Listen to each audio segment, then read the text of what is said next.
all of you, and I hope you all are ready with your pen and paper. Students, means Good notebook morning, के sir. साथ ready? Yes, good morning, Good sir. morning. So notebook बेटा आप सभी लोग ready कर लो. Good morning, sir. Good morning, good morning, good morning. बस अब आप लोग notebook ले लो and mute your mic. Just I am sharing. Okay. So student, in last class we had studied what is the meaning of GST and what kind of GST has been merged into GST. What kind of tax has been merged into GST? There were two types of tax. One is central level, second one is state level. Now, in last class I have taught all these things. So आज हम लोगों को उससे थोड़ा सा आगे पढ़ना है. आगे क्या वही सारी चीजें हैं जो रिवीजन करना है ताकि आप लोगों को अच्छे से समझ में आ सके. तो हम लोगों ने प्रीवियस क्लास में ये भी पढ़ा था कि कैसे जर्नल एंट्री पास किया जाता है और कैसे हम लोग सेट ऑफ करते हैं जीएसटी का. और हम लोगों ने कौन सा पढ़ा था? Intra state means with in state. तो अभी विद इन स्टेट में पहले हम लोग का परफेक्शन हो जाए, फिर हम लोग आईजीएसटी के बारे में चलेंगे. Journal entry is the common, you know. Okay students, so now see what kind of items on which there is no need to charge GST. So students, take your notebook and you can take, if you are unable to write immediately, so you can take a screenshot after completing the slide. Okay, so that you can prepare the notes later on. Okay students, so GST is not levied.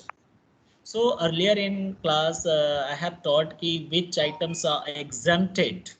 Okay, but here something else I am showing on which we do not charge GST. So students, you will see GST is not levied on the following cases. Okay, first you will say amount introduced into the business by proprietor as capital. Proprietor means owner. जब owner business start करने के लिए घर से जो भी पैसा लगाता है बिजनेस में, उसे कैपिटल कहते हैं. उस पर कोई जीएसटी नहीं होती. ठीक है, बिजनेस में ओनर जो पैसा यूज करता है उस पर कोई जीएसटी नहीं.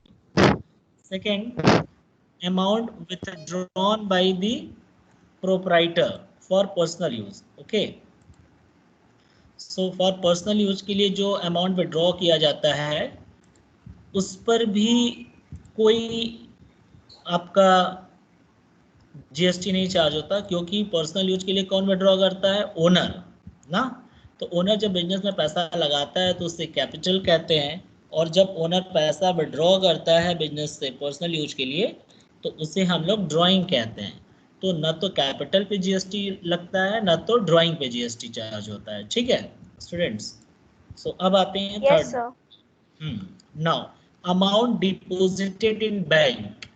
अब बताओ कि अगर आप बिजनेस चला रहे हो तो आप बहुत सारे ट्रांजैक्शन बैंक के थ्रू ही करते हो. आजकल तो कैश में सारा कुछ होता नहीं है, चेक से ही होता है या ऑनलाइन पेमेंट होता है ना. तो हम अपना एक अकाउंट ओपन करते हैं अपने बिजनेस के नाम से, current account.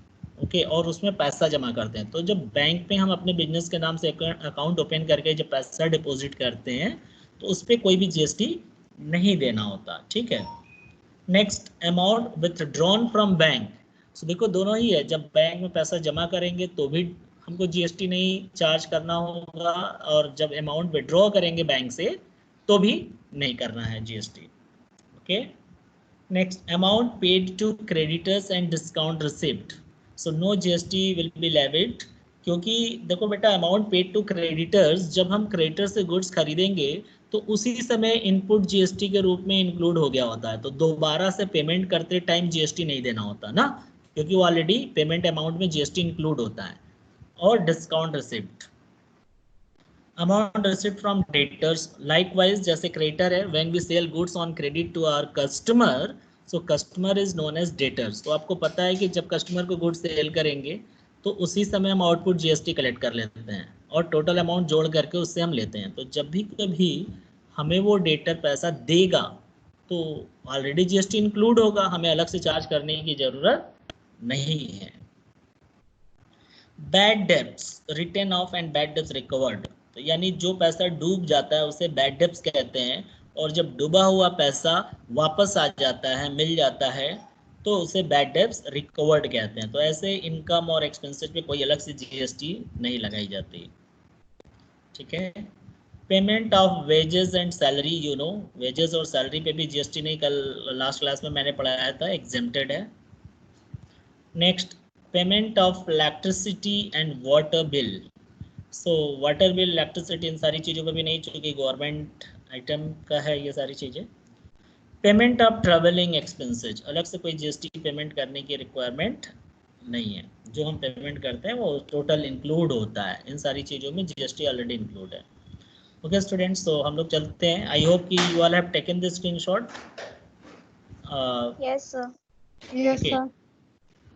Okay, so students today आज हम लोगों को जो पढ़ना है बहुत ही इम्पोर्टेंट टॉपिक है, और इसमें अलग अलग अकाउंटेंट में भी थोड़ा सा कंट्रोवर्सी है। और चूँकि you know GST is a very new topic for all, whether you are a student और टीचर और एन अकाउंटेंट और CA, because they all are practising over there na on this topic, and every time they are finding some conclusion ki how is to be charged and how is to be set off. So here beta, this is very very important. When we allow cash discount, when we allow cash discount, so already you know ki what is the meaning of cash discount in the previous chapter 7a. Already I have taught you all people what is the trade discount and cash discount and how is to be calculated and to be recorded in the books. Okay, so here cash discount, we know, just I am reading, you see along with me. So we know that cash discount is allowed by the seller of goods to the customer for making prompt payment. Prompt means immediately payment or early payment. So there are two types of cash discount. One is given on the prompt payment and one given within a fixed period of time. Say I have written here 10 days or 15 days, 1 month, whatever may be. Okay, so क्यों दिया जाता है? ताकि हम अपने customer से पैसा quickly collect कर सके। जो अर्ली पेमेंट के लिए दिया जाता है, quick collection from the debtors, और या making prompt payment to avoid credit transaction, इन सारी चीज़ों को हटाने के लिए हम लोग कैश डिस्काउंट एक एज एन इंसेंटिव प्रोवाइड करते हैं कस्टमर को, ताकि कस्टमर हमसे उधार ना ले और पैसा तुरंत दे, ताकि उसको भी फायदा होगा और हमारे लिए भी फायदा है कि हमारा पैसा हमारे हाथ में आ जाएगा। सो कह रहा है GST is levied on sales invoice. ध्यान रखना आप लोग बेटा, यहाँ पर लाइन बहुत इंपॉर्टेंट है। GST is levied on sales invoice. Sales invoice यानी जो सेल्स बिल होता है, sales invoice after deducting trade discount only, because trade discount is nothing, it's a fake discount. Already this kind of discount is added by the trader in the amount of list price. तो सबसे पहले हम लोग trade discount हटा देते हैं, उसके बाद जो बचता है उस प्राइस पे हम लोग जीएसटी चार्ज करेंगे। ठीक है, सो नेक्स्ट आप देखो, however cash discount is allowed at the time of receipt of amount in cash और नेट अमाउंट रिसीवेबल। तो देखना बेटा किस चीज पे दे रहा है यहाँ पर, नेट अमाउंट रिसीवेबल, यानी जीएसटी जोड़ करके जो पैसा हमको लेना है उस अमाउंट पर हम कैश डिस्काउंट देते हैं। मान लो 100 रुपए का गुड्स खरीदा और उस पर 10 रुपये जीएसटी है, तो 110 रुपये पे कैश डिस्काउंट निकाला जाएगा। ठीक है, न कि 100 रुपये पे। सो it is an expenses of the seller. क्यों ऐसा? सेलर का तो डबल लॉस हो रहा है, गुड्स पे भी डिस्काउंट दे रहा है और जीएसटी पे भी डिस्काउंट दे रहा है। तो देखो बेटा, GST government, why the government should bear this kind of discount is given on the side of the seller or shopkeeper to collect quickly from the debtors. तो this is an expenses of the seller, ये expenses seller का होगा, क्योंकि वो seller के लिए, seller अपने मन से दे रहा है वो, and gain of the buyer, और ये बायर के लिए फायदा होता है। ठीक है, ध्यान समझना इसका, मैं अभी क्वेश्चन जब क्लियर कराऊंगा तो समझ में आएगा। Note, GST is never charge on cash discount, यानी जो हम कैश डिस्काउंट देते हैं उस पर अलग से जीएसटी कुछ नहीं चार्ज होता है, और receipt as it is allowed here for making prompt payment. हम लोग कैश डिस्काउंट क्यों देते हैं? ताकि हमें जल्दी से पेमेंट मिल जाए। Cash discount has nothing to do with the sales और purchase of goods. Cash discount का सेलिंग या परचेजिंग ऑफ गुड्स से रिलेटेड कोई मतलब नहीं है। It means trade discount minus करने के बाद जो प्राइस आएगा उसी प्राइस पे सेल और परचेज दिखाते हैं। कैश डिस्काउंट लेस करने के बाद सेल और परचेज की प्राइस नहीं दिखाते हैं। आपको याद होगा, जैसे कि पिछले चैप्टर में हम लोगों ने पढ़ा था, फॉर एग्जाम्पल अगर 10,000 का गुड्स आप सेल कर रहे हो और उस पर 10% ट्रेड डिस्काउंट है और 2% कैश डिस्काउंट। तो पहले आप ट्रेड डिस्काउंट 10% माइनस करते हो 10,000 में से, तो बचता है 9,000। तो कैश डिस्काउंट आप 9,000 पे निकालते हो, लेकिन सेलिंग प्राइस में आप 9,000 पूरा दिखाते हो। ठीक है, यानी कि cash discount is nothing to do with sale और purchase of goods. It is just an incentive to pay promptly. एक प्रकार का मतलब मोटिवेशन या इंसेंटिव दिया जाता है कस्टमर को, ताकि वो तुरंत पेमेंट कर दें। कुछ कस्टमर होते हैं पैसा रखे रहते हैं पॉकेट में, लेकिन सोचते हैं उधार ले लें। जब उनको पता चलता है कि नहीं नगद लेंगे कैश लेंगे तो हमको कुछ अलग से डिस्काउंट मिलेगा, तब वो पैसा निकाल कर देते हैं। तो कुछ लोगों की आदत होती है, तो ऐसे लोगों को दिमाग में रखते हुए इस प्रकार के डिस्काउंट को ऑर्गेनाइज किया गया है, फ्रेम किया गया है। ठीक है, second point, cash discount is offered on sales price. Cash discount sale price पे दिया जाता है इंक्लूजिंग जीएसटी। ध्यान रखना, यानी कि अगर 10,000 रुपए का गुड्स हमने ट्रेड डिस्काउंट 10% माइनस किया, 9,000 आया। अब 9,000 पे सपोज दैट कि तुम्हारा 500 रुपीज़ जीएसटी है, तो हो गया 9,500। अब तो कैश डिस्काउंट किस पे देंगे, 9,500 पे। That is on total amount receivable from the customer, unless it is written in the question that cash discount will be offered on sales of the goods। बेटा यहाँ unless जो मैंने लिखा है इसको आप लोग अंडरलाइन कर लेना, मतलब नोट में मैं यहाँ अंडरलाइन कर दे रहा हूँ, आप ध्यान रखो। ये बहुत इंपॉर्टेंट पॉइंट है, आज हम लोग डिस्कस करेंगे इसका भी। ये जो लिखा है कि unless, यहाँ से बेटा देखो ये, एक मिनट, ठीक है, unless written in the question, ठीक है, cash discount will be offered on sales value of goods. So देखो अभी ऊपर क्या मैंने बताया कि यहाँ पर जो कैश डिस्काउंट दिया जाता है offered on sales price including GST. यहाँ पे जीएसटी जोड़ करके जैसा कि बताया गया है एज पर जीएसटी एक्ट, लेकिन कभी कभी क्वेश्चन में लिखा होता है कि GST will be offered on the sale price only. तो उस केस में हम लोग जीएसटी सेलिंग प्राइस पे देते हैं बिना जीएसटी ऐड किए।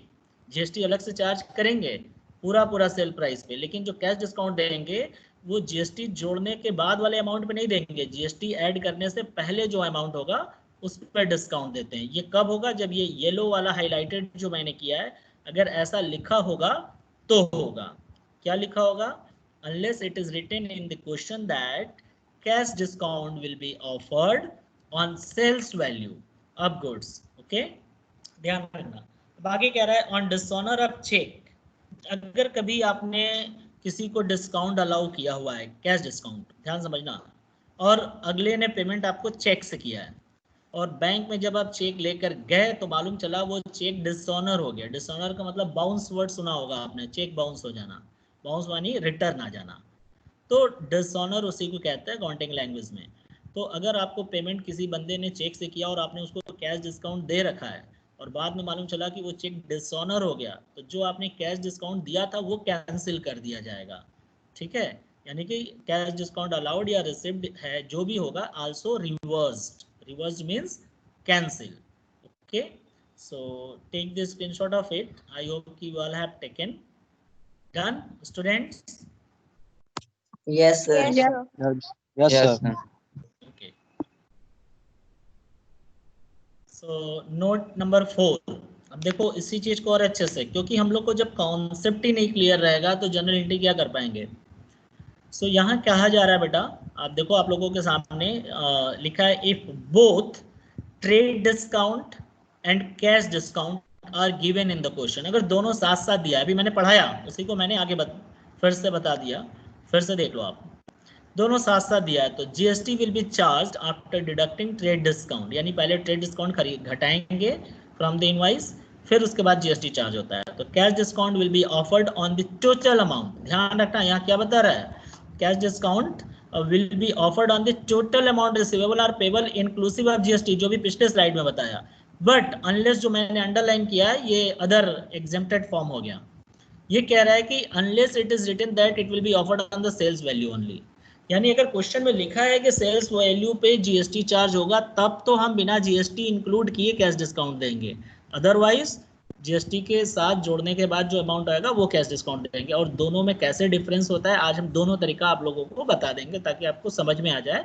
तो अब क्वेश्चन ये होता है कि आप कैसे करोगे। तो अगर क्वेश्चन में कुछ नहीं बोला है तो आप जीएसटी इंक्लूडिंग के साथ करोगे जब तक कि बोला ना हो सेल्स वैल्यू पर या परचेज वैल्यू पर।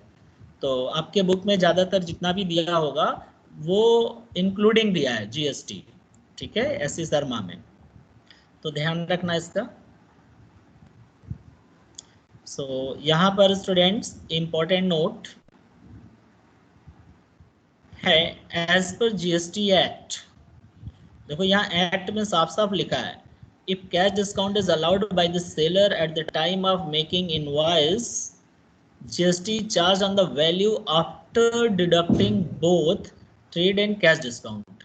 साफ साफ लिखा है कि GST कब चार्ज करना चाहिए, पहले ट्रेड डिस्काउंट भी घटा दो और कैश डिस्काउंट भी घटा दो, फिर जो बचे उस पे हम GST चार्ज करेंगे। But if the cash discount is allowed by the seller at the later date, later date का मतलब क्या होता है, जैसे आज आपने गुड्स किसी को बेचा और उससे बोला कि अगर आप 15 डेज के अंदर पेमेंट करेंगे तो हम आपको अलग से कैश डिस्काउंट देंगे। तो ये क्या हो गया, at the later date. Okay, so GST is charge earlier, लेकिन जिस समय हम गुड्स सेल किए होंगे उस समय तो हम जीएसटी चार्ज कर चुके होंगे, तो it is reversed bye issuing credit note. तो ये जीएसटी क्या करते हैं हम लोग, रिवर्स कर देते हैं bye issuing credit note on cash discount portion. Okay, जितना कैश डिस्काउंट दे रहे हैं उतने रुपए का जीएसटी भी हम उसको रिवर्स कर देते हैं। 10 treatment of discount allowed and discount received discussed under chapter 7A। हम लोग डिस्काउंट कैसे अलाउ करते हैं, कैसे रिसीव करते हैं, इसको दोबारा से पढ़ाने की जरूरत नहीं है। चैप्टर 7A में हम लोगों ने डिस्कस किया था कैसे होता है विदाउट जीएसटी, वहां पर हम लोग जीएसटी नहीं पढ़े थे, ठीक है। तो अब हम लोग आते हैं क्वेश्चन कैसे सॉल्व होगा, क्या होगा। तो पहले हम बताते हैं कि जब जीएसटी इंक्लूडेड होता है उसके बाद ट्रेड कैश दिया जाता है तो कैसे होगा। सो आप इसका स्क्रीनशॉट ले लो, हम आगे आते हैं नेक्स्ट स्लाइड पे। एक और पॉइंट है इसमें देख लो, moreover only simple GST calculation are prescribe by the CBSE. एक ये बहुत बड़ा इंपॉर्टेंट नोट है आप लोगों के लिए, सीबीएसई ने अभी स्टूडेंट को मतलब बहुत ज़्यादा कॉम्प्लेक्सिटी के लिए नहीं बोला है।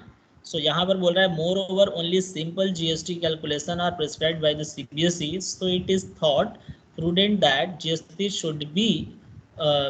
शुड नॉट बी, देखो यहाँ बॉट लिखा है बेटा, शुड नॉट भी होगा ना, तो आप इसे शुड नॉट भी लिख लेंगे, levied on cash discount proportion.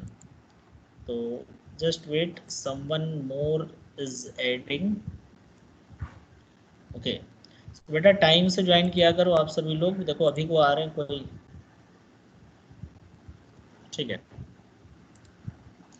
So students take the screenshot of it कि आप लोगों को सिंपल जीएसटी ही पढ़ना है।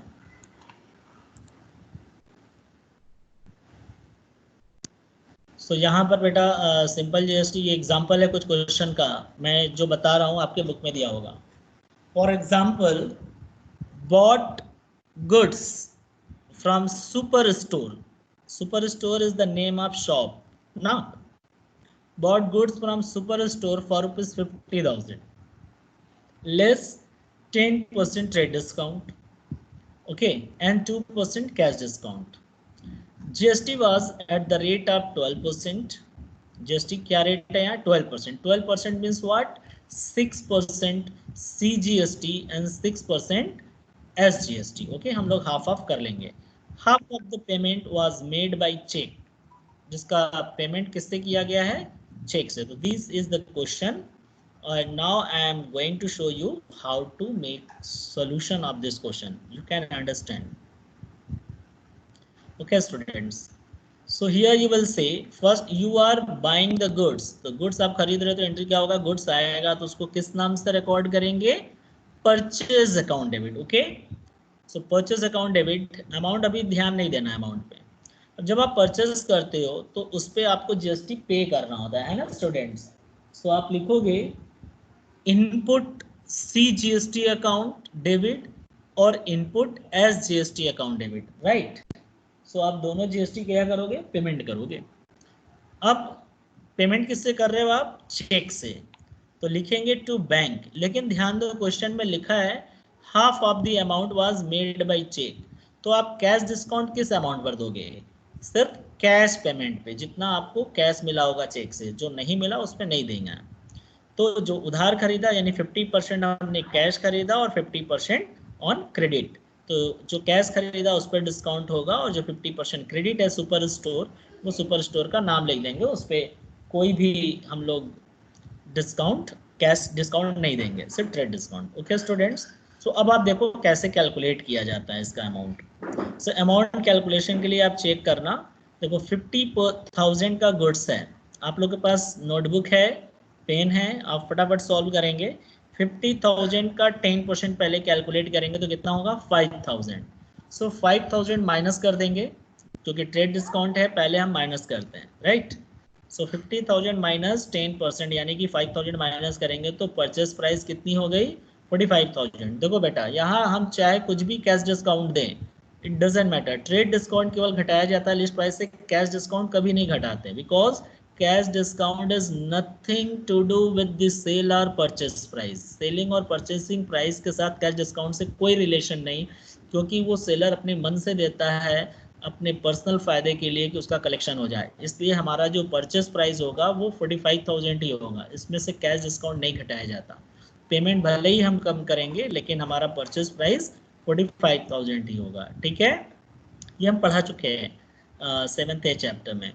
अब हम लोग इनपुट CGST चार्ज करना है, तो इनपुट CGST बेटा इस 45,000 पे 6% आप कैलकुलेट करोगे तो आएगा 2,700, और फिर 6% SGST करोगे तो आएगा 2,700, या दूसरा तरीका आप 12% डायरेक्टली चार्ज करके हाफ ऑफ कर सकते हो, क्योंकि GST रेट 12% है और यहाँ पर स्टेट सेम स्टेट होगा, क्योंकि अदर स्टेट के बारे में कोई ऐसा इंफॉर्मेशन नहीं दिया है, तो 6% हो जाएगा इसका C और 6% S, right.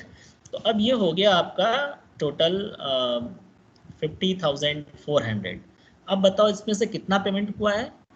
Half of the payment made by cheque, यानी कि आधा चेक से हुआ और आधा नहीं हुआ, तो इसका हाफ करेंगे। अगर ये पूरा जोड़ दो हम लोग, जो पूरा पेमेंट कितना है करना हमको, इसको पूरा ऐड करके करना होगा बेटा। सो 50,400 आएगा, 50,400 का हाफ करेंगे तो 25,200 आएगा। इतना हमने उधार खरीदा और इतना ही नगद खरीदा है ना, तो जो उधार खरीदा वो टू सुपर स्टोर में लिख दिया 25,200, क्योंकि इस पर तो कैश डिस्काउंट मिलना नहीं है क्योंकि उधार है।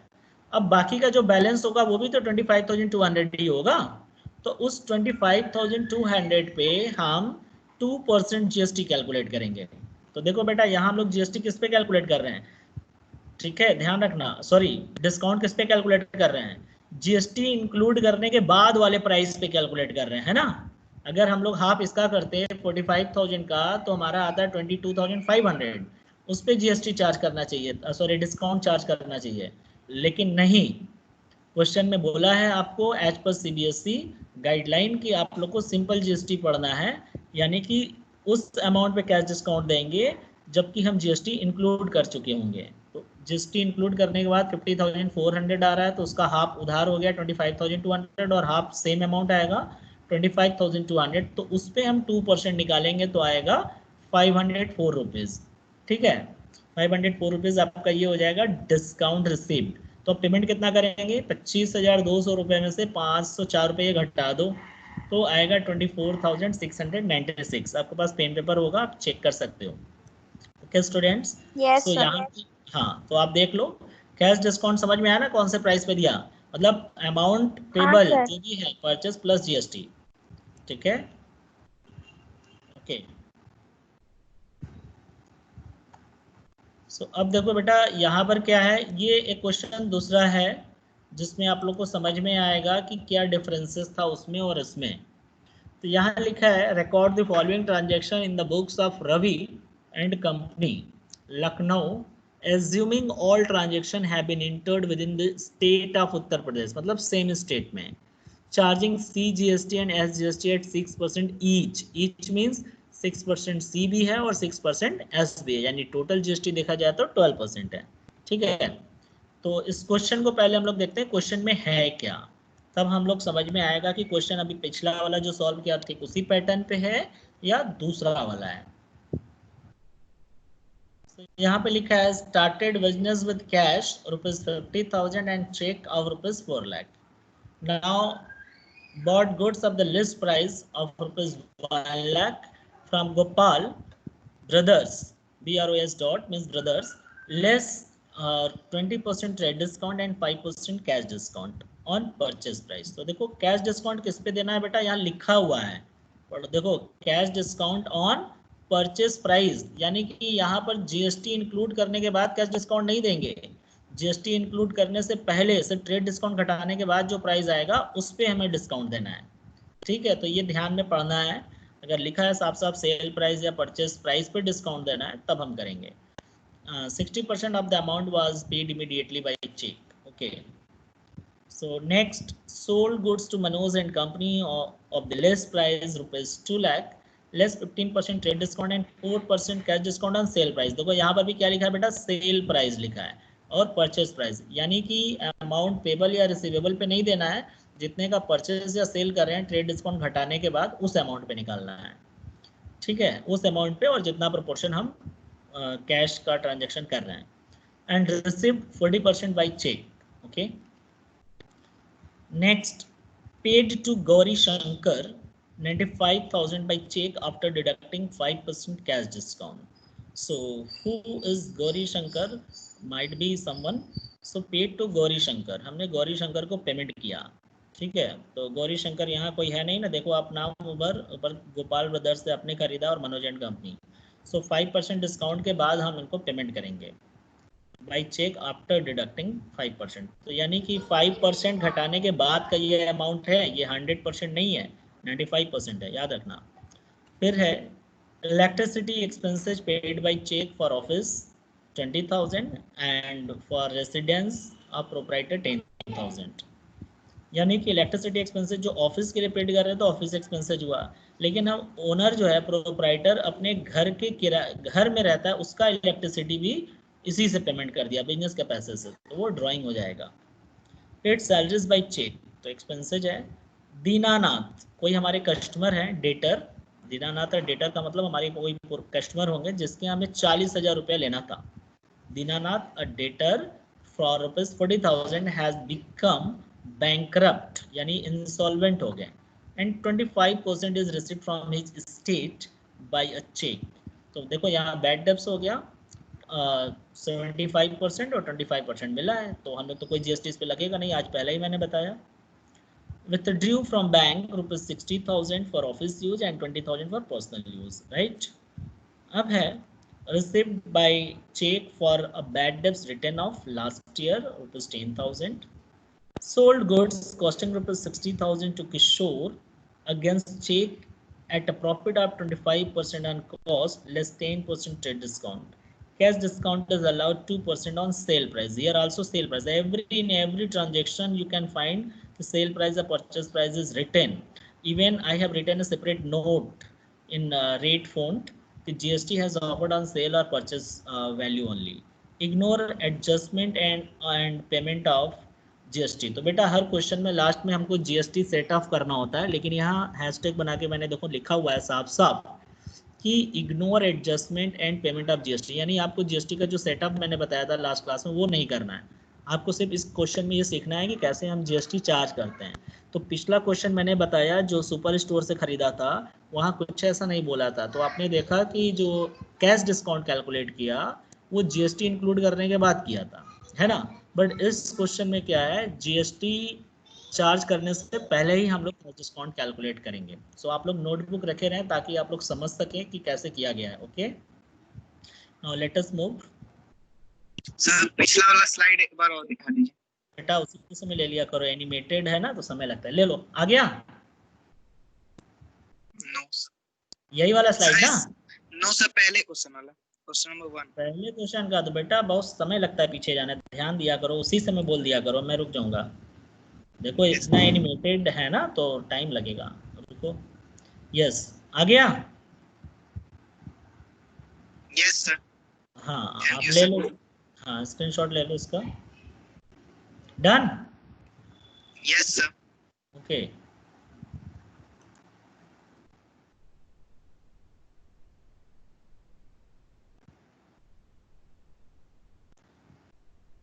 Okay, student. Now we will do the journal entry of the question what I had discussed right now.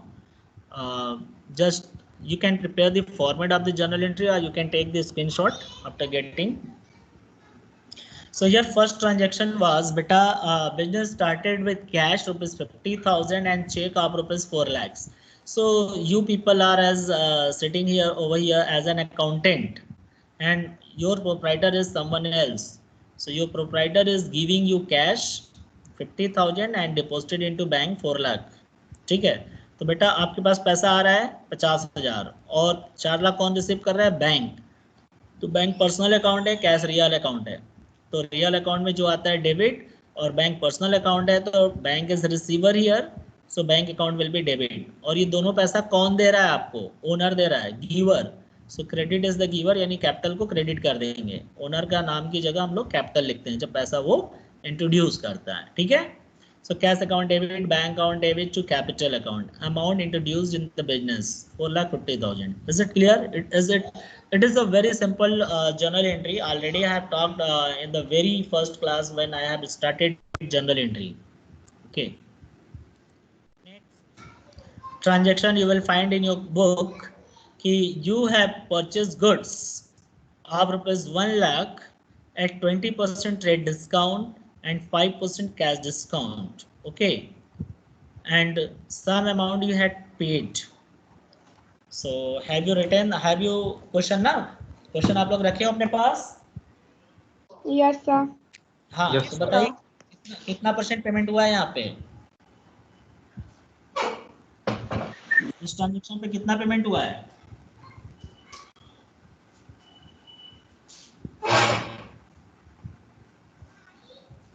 %60? बताओ मानव। 60% ना? Yes sir. यस बेटा, तो देखो आपने 1 लाख रुपए का गुड्स 20% ट्रेड डिस्काउंट पे, तो सबसे पहले परचेज अकाउंट डेबिट हम 1 लाख का 20% कैलकुलेट करेंगे, 20,000 होगा, उसे माइनस कर देंगे, आ गया परचेज प्राइस 80,000। अब इस 80,000 पे हम जीएसटी 6% चार्ज कर रहे हैं, सी जीएसटी और 6% एस जीएसटी, तो 4,800 होगा। Input C GST, input S GST account debit. Okay, अब हमें पूरा पेमेंट हमने किया नहीं, हमने पेमेंट कितना किया? 60%। तो we are entitled to receive cash discount 5% only on 60% amount. तो सबसे पहले हम करेंगे क्या, यहाँ पर टोटल जो 80,000 रुपए है उसका 60% आप निकाल लो। तो 60% आप कैलकुलेट करेंगे तो आएगा 48,000। ठीक है, सो 48,000 का अगर आप डिस्काउंट निकालो 5%, तो कितना आएगा? 240 रुपये आएगा, सॉरी 2,400 रुपये। ठीक है, सो टू डिस्काउंट रिसीवेबल में 2,400 आएगा। अब रही बात कि गोपाल ब्रदर्स में कितना लिखेंगे और बैंक में कितना लिखेंगे। ओके स्टूडेंट्स, तो आपके पास पेन पेपर है, आप इस तीनों को पहले ऐड करोगे, 80,000, 4,800, 4,800, तो आपको मिलेगा 89,600, राइट? 89,600 आएगा। उस 89,600 का 60 और 40 अलग अलग करो। ठीक है, जब 40% अलग करोगे तो वो लिखोगे गोपाल ब्रदर्स में आएगा 35,840, क्योंकि ये उधार हो गया। ठीक, और जो 60% आ रहा होगा वो तुम्हारा आ रहा होगा 53,760, जिसमें से आपने 2,400 डिस्काउंट निकाल दिया, तो बैंक से आप कितना पेमेंट करोगे? 51,360 रुपीज। ठीक है, इस क्वेश्चन में आपको ध्यान देना है कि मैंने कैश डिस्काउंट किस पे निकाला है? परचेस प्राइस पे, है ना? 80,000 का 60%, और पिछला जो मैंने बताया था उसमें कैश डिस्काउंट जीएसटी इंक्लूड करने के बाद था। क्यों ऐसा हमने किया इस क्वेश्चन में? क्योंकि इस क्वेश्चन में साफ साफ लिखा है कि cash discount is allowed on purchase price only, on purchase price लिखा है ना, परचेस इनवॉइस, तो इसलिए हमने उस पे निकाला है। ठीक है, अगर वो वर्ड नहीं लिखा होता परचेस प्राइस, तब हम पूरा 89,600 पे हम 60% पहले निकालते हैं और जो आता है उस पे कैश डिस्काउंट निकालते हैं, बट ऐसा इसमें नहीं किया गया, क्योंकि साफ साफ क्वेश्चन में लिखा है परचेज प्राइस पे निकालना है। ओके, सो आप कैलकुलेट करेंगे तो आ जाएगा। पेन पेपर लेकर बैठेंगे फटाफट कर लेंगे आप कैलकुलेशन। नेक्स्ट जर्नल एंट्री आप देखो, तो यहाँ पर थर्ड वाला ट्रांजेक्शन बता रहा है आपने sold goods to Manoj and company of the list price of ₹2 lakh less 15% trade discount and 4% cash discount on sale price. तो यहाँ पर भी सेल प्राइस पे और पेमेंट कितना आपको मिला सर 40%, यानी 40% मिला और 60% उधार हो गया। पिछले क्वेश्चन में 60% आपने पेमेंट किया था, 40% क्रेडिट था, और यहाँ पर क्या है 40% कैश है और बाकी उधार है। ओके स्टूडेंट्स, तो आपको पता है कि अगर कुछ पैसा मिल रहा है किससे मिल रहा है, चेक से, तो आप क्या लिखेंगे, पहले अमाउंट छोड़ दो, पहले एंट्री याद रखो क्या करना है। पैसा आ रहा है आपके पास चेक के थ्रू, तो क्या लिखेंगे, बैंक अकाउंट डेबिट, क्योंकि बैंक विल बी रिसीवर। अब डिस्काउंट आप अलाउ करोगे कैश डिस्काउंट, तो डिस्काउंट अलाउड अकाउंट डेबिट, और जितना उधार बेच रहे हो उसका नाम लिखोगे कस्टमर का जिसको आपने बेचा, मनोज एंड कंपनी डेबिट। अब to sales account, to sales हमने किया तो इस पर जीएसटी कलेक्ट करना होता है, तो to output CGST account, to output SGST account, right. तो अमाउंट हम लोग ऊपर वाला तीनों जो अमाउंट लिखना है उसको अभी छोड़ दो, अभी कैसे लिखना है पहले देखो। आपने टोटल गुड्स कितने का है, 2 लाख रुपए का। अब डिस्काउंट कितना है ट्रेड 15%, तो 15% 2 लाख का आप निकालोगे तो 30,000 आएगा। ओके, तो 2 लाख रुपए में से 30,000 रुपया माइनस कर दो, तो सेलिंग प्राइस कितना हो गया 1,70,000, राइट। अब इस 1,70,000 पे आप जीएसटी चार्ज करो, कितना परसेंट, 6%। तो 6% सी जीएसटी और 6% एस जीएसटी है, मतलब 12% टोटल है। तो आप इसका निकालोगे 6% तो आएगा 10,200, 10,200, राइट। अब तो आपका ये टोटल अमाउंट लेना है। तो क्वेश्चन में कह रहा है कि कैश डिस्काउंट जो आपने अलाउ किया है वो सिर्फ सेल्स प्राइस पे किया है, तो कितना परसेंट कैश रिसीव्ड हो रहा है, 40%। तो 1,70,000 का 40% पहले अमाउंट कैलकुलेट करेंगे, जो आएगा उस पर हम लोग 4% कैश डिस्काउंट निकालेंगे, जितना आएगा वो हम लोग डिस्काउंट अलाउड वाले में लिख देंगे, राइट। यहाँ तक तो क्लियर हो गया। अब आती है कि 60% जो उधार है वो कैसे आएगा, तो इन तीनों को जोड़ेंगे, 170, 10,200, 10,200, इन सबको ऐड कर लो।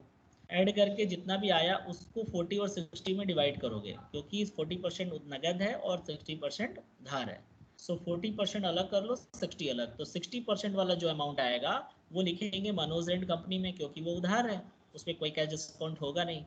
अब जो 40% आया होगा, उस 40% का जो भी अमाउंट आया होगा इन तीनों को ऐड करने के बाद, तो उसमें से 2,720 रुपये घटा दो, क्योंकि डिस्काउंट आपने दे दिया, तो अब जो बचेगा वही पैसा आपको मिलेगा। सो bank account debit 73,440।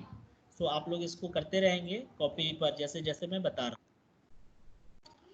Next fourth वाला ट्रांजेक्शन देखो बेटा क्या है, क्वेश्चन में कह रहा है कि पेड टू गौरी शंकर 95,000, यानी 95,000 तो आपने पेमेंट कर दिया, बाकी कितना रहा होगा, कह रहा है आगे 95,000 by cheque after deducting 5% cash discount, यानी ये 95,000 5% घटाने के बाद आया है। सो बेटा कितना रुपया एक्चुअल में बाकी रहा होगा गौरी शंकर का हमारे यहाँ जो हमने पेमेंट किया, तो वो आप देखो कैसे करेंगे। सबसे पहले तो लिखे गौरी शंकर डेबिट, आप अमाउंट छोड़ दो, अमाउंट की चिंता नहीं करो, पहले गौरी शंकर को आप पेमेंट कर रहे हो तो गौरी शंकर डेबिट हो गया। पेमेंट चेक से कर रहे हो तो लिखेंगे टू बैंक, और डिस्काउंट आपको मिल रहा है तो लिखेंगे डिस्काउंट रिसिप्ट। अब रही बात कि कितना पैसा कहाँ लिखा जाए, तो चूंकि साफ साफ बोल रहा है चेक आपने 95,000 का दिया, तो टू बैंक में 95 लिख लो, और एक लाइन आगे भी लिखा है कि this amount is after deducting 5%। इसका मतलब ये 95,000 कितना होगा, 5% घटाने के बाद आया होगा, तो कोई भी अमाउंट अपने आप में 100% होता है ना। तो 100% में से 5% घटा दो डिस्काउंट, तो बचा कितना 95, यानी 95% के बराबर ये 95,000 होगा, तो 100% कितना होगा, तो उस, तो अब आपको तो ये क्लियर है कि 95,000 इज इक्वल टू 95%, तो इसका रेसिप्रोकल आप कर दो, यानी 100/95 कर दो। 100/95 करोगे तो आपको मिलेगा 1,00,000 रुपया, यानी कि गौरी शंकर को हमें देना था 1,00,000 और 95,000 का दिया, तो 5,000 हमारा डिस्काउंट आ जाएगा। अब चेक कर लो, 1,00,000 का 5% निकालोगे तो 5,000 ही आएगा। तो कभी भी डिस्काउंट घटाने के बाद दिया हो अगर क्वेश्चन में कोई भी अमाउंट और आपको 100% पता करना है, तो 100 में से उस डिस्काउंट के परसेंटेज को घटा कर रेसिप्रोकल कर दो उस अमाउंट के साथ, तो आपको 100% वाला अमाउंट मिल जाएगा। ठीक है, Yes, sir. हाँ मैंने हर जगह नोट लिख दिया था GST have been offered only purchase price, ताकि आप लोग कंफ्यूज ना हो। ठीक है, लेकिन ध्यान रहे जब तक ये नहीं लिखा है तब तक हम टोटल अमाउंट जोड़ करके जीएसटी कैलकुलेट करते हैं कैश डिस्काउंट।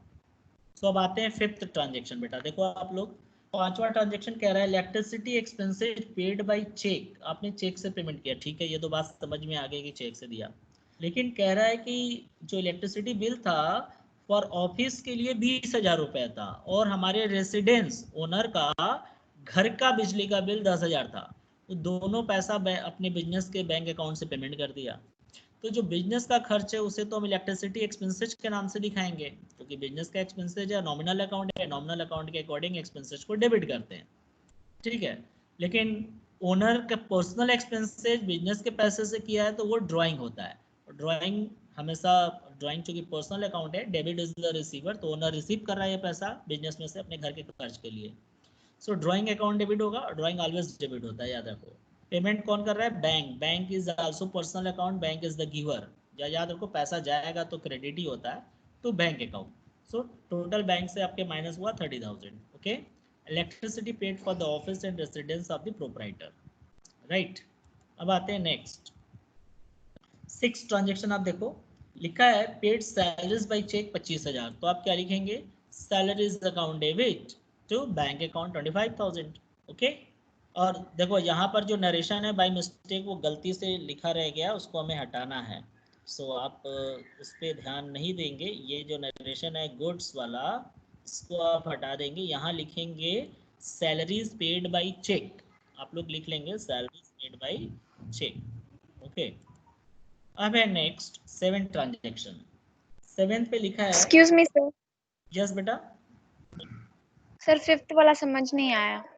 5th वाला है बेटा, देखो आप अकाउंटेंट हो, ठीक है, आपका जो जिम्मेदारी है वो बिजनेस का खर्च पेमेंट करना है। तो बिजनेस के लिए इलेक्ट्रिसिटी बिल कितना है? 20,000। मान लो केवल बिजनेस का खर्च होता तो क्या लिखती? Electricity expenses account debit to bank लिखा जाता। Yes, sir. ठीक, तो ये तो हमने लिख दिया, लेकिन ओनर जो है प्रोप्राइटर की रेसिडेंस, रेसिडेंस का मतलब जहां ओनर रहता है उसके घर का बिल भी है। क्वेश्चन में पढ़ो आप आगे, आप लिखा होगा electricity expenses paid by cheque for office ₹20,000 and for residence of proprietor ₹10,000। यानी जो इलेक्ट्रिसिटी बिल है वो ऑफिस का 20,000 है और ओनर के रेसिडेंस का 10,000 है, और दोनों का पैसा कहाँ से दिया गया? बैंक अकाउंट से दिया गया है। तो ओनर का Yes, घर sir. का बिल तो ओनर के घर के पैसे से देना चाहिए, लेकिन वो बिजनेस sir. के पैसे से दे दिए, तो वो ड्राइंग हो गया। ठीक है, Yes, sir. Yes. Okay, salary तो समझ में आ गया है। यहाँ नरेशन हाँ, मैंने sir. हाईलाइट कर दिया है, इसको फिर से सही कर लेना आप लोग, तो बाय मिस्टेक रह गया उसी तरह। ओके, 7 ट्रांजेक्शन बेटा आप लोग देखो। 7th में कह रहा है दीनानाथ हमारे डेटर्स थे। डेटर का मतलब जिसको हम गुड्स उधार बेचे थे पहले का, 40,000 रुपया बकाया था। कितने रुपए के डेटर थे? 40,000 के। बिकेम बैंकरप्ट, वो बैंकरप्ट हो गए। अब उनकी पूरी जायदाद को जब नीलाम करवाया गया, उनकी पूरी प्रॉपर्टी को, स्टेट को, तो उसमें से 25% सिर्फ हमको मिला। तो आप बताओ कि 40,000 का 25% कितना होगा? 25%, 10,000 होगा। और वो पैसा कैसे मिला? चेक से। तो बैंक अकाउंट डेबिट 10,000, फिर बैड डेब्ट्स अकाउंट डेबिट कितना होगा? 30,000, और टू दीनानाथ, दोनानाथ मैंने लिख दिया है बाय मिस्टेक, इनको दीनानाथ कर देना भाई। ठीक है, तो bank account debit, bad debts account debit, और टू दीनानाथ। ठीक है, amount receipt and bad debts return of. तो 40,000 बाकी था, तो 40,000 से डेटर हमेशा डेबिट होता है, तो अब चूंकि अकाउंट क्लोज करना है तो दीनानाथ को क्रेडिट कर देंगे 40 से। 10,000 मिला और 30,000 मेरा डूब गया, तो डूबे हुए पैसे को बैड डेब्ट्स कहते हैं, है ना। हो गया यहाँ तक। सो आई होप कि स्क्रीनशॉट ले लिया होगा आप लोगों ने, ले लिया ना screenshot? Yes, Yes, sir. sir. Okay, Yes, sir. तो Yes, next sir. 8 number transaction देखो बेटा आप लोग। कह रहा है withdrew from bank 60,000 for office use. तो ऑफिस यूज के लिए बैंक से पैसा निकाल रहे हो तो कैश आएगा आपके पास, बैंक में से कैश निकाल रहे हो तो कैश आ रहा है। सो Yes, cash sir. Account debit 60,000। कौन सा 60,000 दिखाएंगे? सिर्फ ऑफिस के लिए, क्योंकि ये पैसा बिजनेस में आ रहा है हमारे। और बैंक से और क्या किया आगे? 20,000 पर्सनल यूज के लिए भी निकाल लिया। तो पर्सनल यूज के लिए निकाल रहा है तो वो ड्राइंग हो गया। ठीक है, तो ऑफिस यूज के निकालेंगे तो पैसा बिजनेस में आएगा हमारे पास कैश, तो कैश अकाउंट डेबिट। और जो पर्सनल यूज के लिए निकाला वो तो हमारे पास आया नहीं, वो घर चला गया, तो घर चला गया तो ड्राइंग अकाउंट डेबिट। और पेमेंट करने वाला कौन है? बैंक, तो to bank account. Okay, cash account debit, drawing debit to bank account, right. अब आते हैं 9th पे। 9th और 10th दोनों एक साथ है, यहीं पे फिनिश हो जाएगा। सो बेटा देखो 9th में कह रहा है received by cheque for a bad डेब्ट return of the last year rupees 10,000। पिछले साल आपने 10,000 रुपया बैड डेब्ट के रूप में राइट ऑफ कर दिया था, ठीक है। वो पैसा आपको इस साल मिल गया, कितना था? 10,000। तो बाई मिस्टेक मैंने 25,000 लिखा है, आप इसको 10,000 करोगे। I am not getting why have written 25,000। Question में क्या 25,000 था कि 10,000 था आप लोगों के? आपको जो क्वेश्चन स्क्रीनशॉट लिए होंगे आप देखो, उसमें क्या था, 10,000 या 25,000? सर 20,000। 20,000 है। नो सर, एक मिनट। Question number 9 sir 10,000। 10,000 है ना, तो मैंने बाय मिस्टेक यहाँ 25,000 लग रहा है लिख दिया है। आई नॉट यस गेटिंग। यहाँ पर आप लोग अपने से 10,000 कर लेंगे, ठीक है, क्वेश्चन में ओके जैसा है। ओके, 10,000 करेंगे। Bank account debit to debtors recovered, ये तो क्लियर है, तो सिंपल है, क्योंकि जीएसटी वगैरह लगेगा नहीं, इसलिए मैंने लगाया था इसको। 10th number and last transaction है बेटा, आप लोग देखो। Sold goods costing rupees 60,000 to Kishore against cheque at a profit of 25% on cost less 10% trade discount and cash discount allowed 2% on sales price. तो यहाँ पर भी 2% कैश डिस्काउंट सेल्स प्राइस पे है, ठीक है। और यहाँ पर पेमेंट सारा हो गया है या नहीं? पेमेंट सारा हो गया है, क्योंकि बोला नहीं है कि 60% पेमेंट किया या 40%, कुछ बोला नहीं है, मतलब फुल पेमेंट है, यहाँ उधार नहीं है ना। तो आप देखो पैसा मिलेगा आपको और चेक से मिला, तो लिखेंगे बैंक अकाउंट डेबिट और उस पर आप डिस्काउंट अलाउ करेंगे, तो डिस्काउंट अलाउ डेबिट। सो एक चीज हमेशा याद कर लो, कितने स्टूडेंट जो नए हैं हो सकता है कंफ्यूजन हो रहा होगा सर डिस्काउंट कब डेबिट हो रहा है कब क्रेडिट। क्योंकि नॉमिनल अकाउंट है, डिस्काउंट एक्सपेंसेस को डेबिट करते हैं और इनकम को क्रेडिट। तो जब हम डिस्काउंट किसी कस्टमर को देंगे तो हमारे लिए एक्सपेंसेज होगा और उसे डेबिट करेंगे अलाउड के नाम से, और जब हमको मिलता है तो क्रेडिट। एक तो ये हो गया, ये तो मान लो कॉन्सेप्ट हो गया, बट आपको एक सटीक तरीका बताते हैं डिस्काउंट किस साइड लिखा जाता है। जहां पर कैश या बैंक लिखा जाता है जिस साइड में, उसी साइड डिस्काउंट लिखा जाता है, इतना याद रखो। अगर बैंक डेबिट है तो डिस्काउंट भी डेबिट है, बैंक क्रेडिट होगा तो डिस्काउंट भी क्रेडिट, या कैश डेबिट है तो डिस्काउंट भी डेबिट और कैश क्रेडिट है तो डिस्काउंट भी क्रेडिट, है ना। हालांकि रूल तो मैंने बता दिया, बट ये है। So bank account debit, discount allowed debit to sales account, to output CGST account, to output SGST account, sold goods by cheque. तो कैसे आया ये पैसा, आप देखो। आप 60,000 का गुड्स है बेटा, आप सभी लोग के नोट, आप लोग के पास नोटबुक है तो इसका वर्किंग नोट कर लो, कैसे आया 7,500। मैं बता रहा हूँ, पहले लिखो कॉस्ट प्राइस 60,000 गुड्स का, और बोल रहा है बेचा गया 25% प्रॉफिट पे, तो 60,000 का 25% कैलकुलेट करो, तो 25% आएगा 15,000। तो अब उसको ऐड कर दो, 60,000 में उसका प्रॉफिट 25% 15,000 आएगा, उसको ऐड कर दो तो हो जाएगा 75,000। अब उसमें से 10% ट्रेड डिस्काउंट है, ठीक है, तो 75,000 का 10% 7,500 आएगा, उसे माइनस कर दो तो बचेगा कितना, 67,500। तो यही हो गया आपका सेलिंग प्राइस। ओके, तो टू सेल्स अकाउंट 67,500, जैसा मैंने बताया वैसा कर लेना। अब 67,500 पे GST चार्ज करेंगे 6%, 6% C और S। तो ये जो टोटल आ गया अमाउंट, लेकिन यहाँ पर चूंकि डिस्काउंट किस पर देना है, क्वेश्चन में बोला है सेल प्राइस पे, तो सेलिंग प्राइस कितना है 67,500। तो सिर्फ 67,500 पे हम कैश डिस्काउंट लिखेंगे 2%, तो आएगा 1350। ओके, हम पूरे अमाउंट पे कैश डिस्काउंट नहीं निकाल रहे हैं क्योंकि क्वेश्चन में बोला है सेल प्राइस पे सिर्फ। तो 67,500 पे 2% आएगा इतना। अब पेमेंट कितना करेंगे, मतलब मिलेगा कितना, तो ये पूरा क्रेडिट वाला जो अमाउंट है तीनों को जोड़ करके जो आएगा उसमें से 1350 माइनस कर दो, जो बचेगा वही पैसा हमको मिलेगा। ओके, तो आई होप कि यहाँ तक आ गया होगा आपको समझ में। डन? Yes, sir. ओके बेटा, सो आपको दोनों Yes, कॉन्सेप्ट समझ में आ गया कि Yes, कब आपको प्राइस पे चार्ज करना है और कब टोटल पे करना है। तो आप लोग बुक से अपने अगर से एससी शर्मा से लगा रहे हो तो आपको टोटल पे ही ज़्यादा मिलेगा जब तक कि वो कहा ना हो, ठीक है। लेकिन मैंने आपको दोनों कॉन्सेप्ट बता दिया। तो आप लोग पहले जीएसटी का रिकॉर्ड करना स्टार्ट करो कि how to record journal entry.